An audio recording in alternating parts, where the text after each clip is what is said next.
So yon mga katuldok, sa mga nagtatanong dyan kung paano daw ba gawin itong trap ko sa hipon. Yan, itong malaki. So panoorin nyo lang itong video mga katuldok at ituturo ko sa inyo kung paano gawin itong trap ko. So yon, ito na mga katuldok. Kailangan nyo lang talaga ng ganito. Yung Wilkins na malalaki, pero pwede na rin yung 1.5. Lagay ng soft drinks ba na yan? Pwede na yan. 3 piraso ha mga katuldok.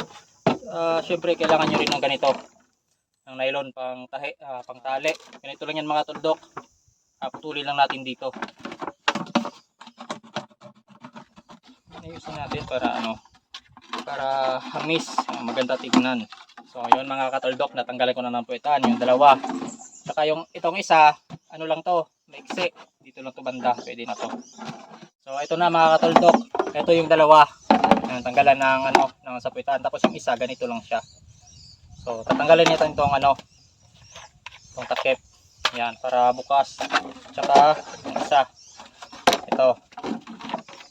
Yan, para bukas siya. Tsaka bubutasan lang natin to. Tsaka tatahiin para matibay. Tatahiin ko ng ganito, nylon. So yun mga katuldok, ito yung unahin yung ikabit, yung dito.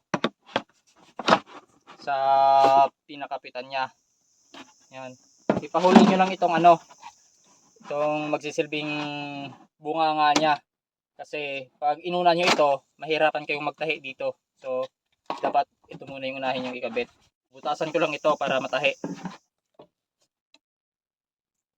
Tatahiin ko na muna to.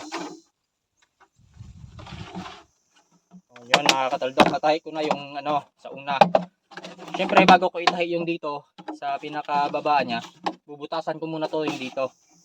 Yung sa loob, dito. Bubutas-butasan ko to, yung dito. Ayan. Para yung tubig labas-pasok. So yun mga katuldok, nabutasan ko na yan dyan sa loob. So ngayon, ito naman, kakabit ko na to. Kakabit ko na to dito. So yun mga katuldok, tatahiin ko na rin to. Para pag binaha, hindi masira. Matibay. So ito na. Gagawin ko na lang ngayon, bubutasan ko na lang to lahat dito. Kahit hindi ganong marami, importante mabutasan lang para yung tubig ilabas-pasok. So ito yung gamit ko. Yan, yung pako na nilagay sa apoy. Yan lang yan mga katuldok ko. Yan. Yung pagbutas nyo, yung sakto lang. Yan. Yung bang hindi na makalabas yung hipon dyan. Importante lang yung tubig ilabas-pasok dito sa trap. Yun mga katuldok, kung isa ka sa palaging nasa bundok mas maganda kapag meron kang ganito trap sa hipon. Nilalatag lang naman to kapag kahapon. So kinabukasan sa umaga kukunin mo na ito para naman kahit papano kahit pang ulam lang malibre. Maraming huli mo, pwede kang magbenta. Syempre mga katuldok, dito butas-butasan nyo na rin dito sa loob na yan. So yon mga katuldok, tapos na yung aking trap sa hipon, nayari na. So napakadali lang gawin mga katuldok, ito. Yan na, okay na. So huwag kalimutan mga katuldok dito yung lagayan niya ng pain. Dito.